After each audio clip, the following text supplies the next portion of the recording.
This is Father Bill, and I'm offering the reflection for this Monday of the fourth week of Lent. We're very, very fortunate in our parish to have two worship sites. One that probably many are familiar with is St. Thomas Aquinas Church up on Center Street. It was built way back in 1859, and it's the lower church there that we're having the daily. It's open from 8 to 8 with exposition from 4 to 8 every day. We're also very blessed to have St. Basil's Chapel here on Park Avenue, adjacent to the university. This church was built about 55 years ago. Not only does it serve for the community, but it also has a ministry reaching out to the college students and faculty. In February 21st, there was a fire late in the evening, and the fire caused minimal damage in the church. The church has been closed since then, but I thought I'd take you in so you can see it, because the church has been secured and a lot of people would like to see what it looks like inside. So come on, let me show you what goes on inside. So we walk into the main hallway. You'll see as we just pan this entranceway, there was little, if any, damage, physical damage done to the inside of the church, of the chapel.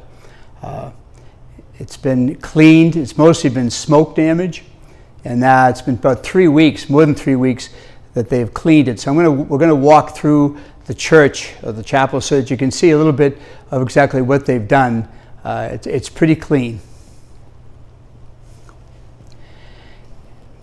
As you walk in, you'll see that all the benches have been cleaned. They put covering over all the benches during the cleaning, covering all over the floor, which has only been installed maybe about 5 or 6 years ago.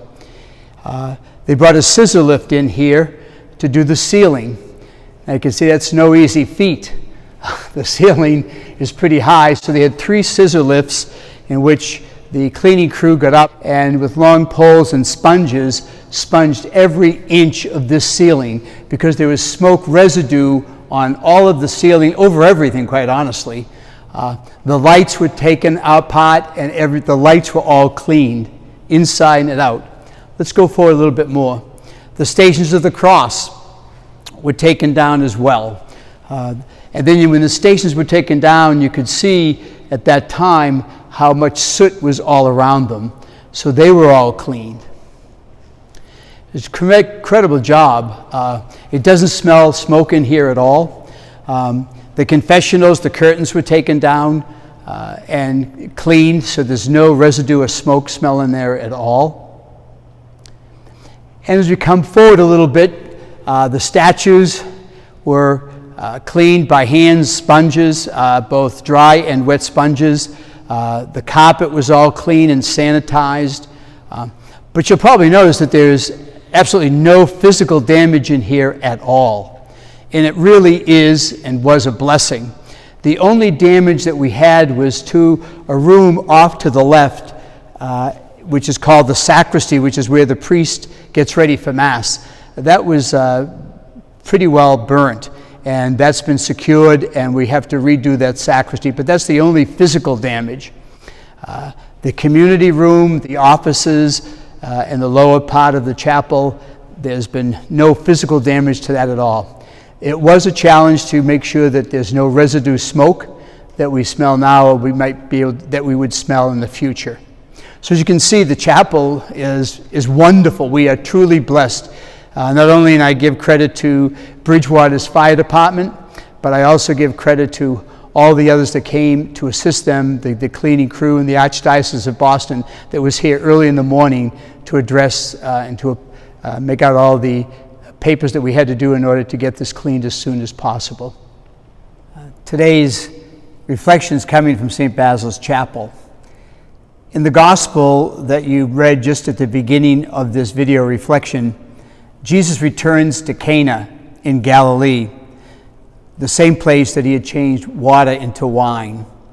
And a royal official comes up from Capernaum, which is about 20 or 30 miles away, because he'd probably heard about Jesus' miracle. And he comes to Jesus because he wants Jesus to heal his son who is dying. And he asked Jesus to go back to Capernaum, leave Cana, and go back to Capernaum and heal his son. When Jesus heard the request, as you probably read at the beginning, he responds with a little bit of disappointment and probably a little frustration as well, saying, unless you people see signs and wonders, you will not believe. Unless you see signs and wonders, you will not believe. Well, I think that many of us, that could be applied to many of us. Sometimes people won't believe in God unless they actually see some great sign or wonder. Ironically enough, further on in the gospel, Jesus said that he is the sign, that Jesus himself is the sign, and I dare say the wonder that God's given to us of his love and of his presence with us. Stop and think.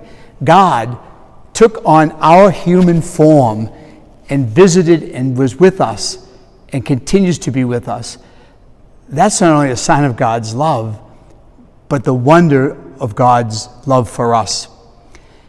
Now, if that still doesn't get you, if you still need something more than Jesus, then Jesus died on the cross. When you stop and think of that, this is God literally giving up his human life on earth to show us the extent of his love. What more signs are we looking for? But you know, even though Jesus said that he is the sign, many people still will not believe unless they see something incredible or extraordinary, unless they see different signs and wonders. What are you looking for? What are we looking for? Do we recognize that it's Jesus himself who is the sign, the wonder, that God is with us, that he cares for us? What is it that people are looking for or need to see or have before they can actually believe?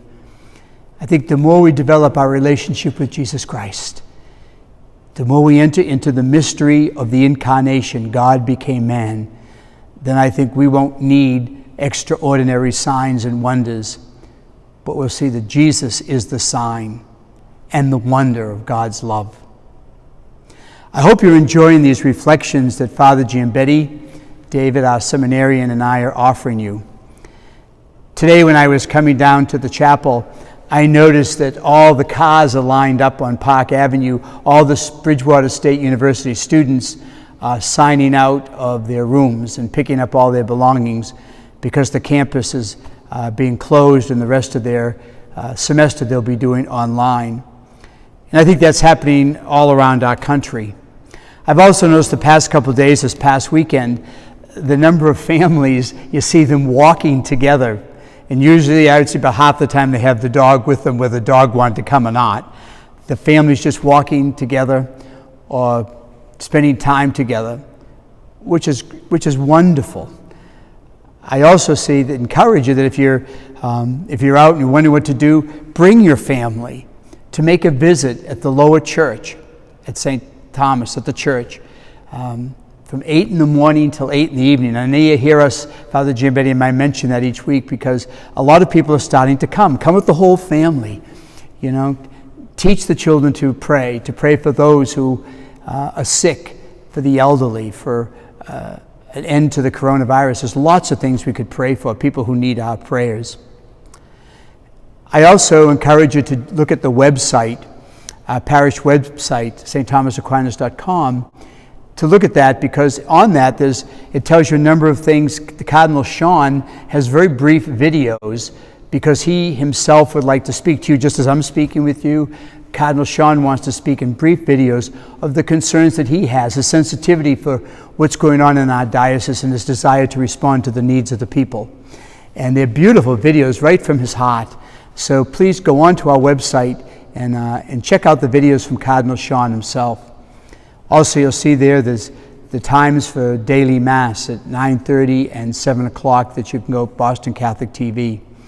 So we'll continue to offer resources as they come about.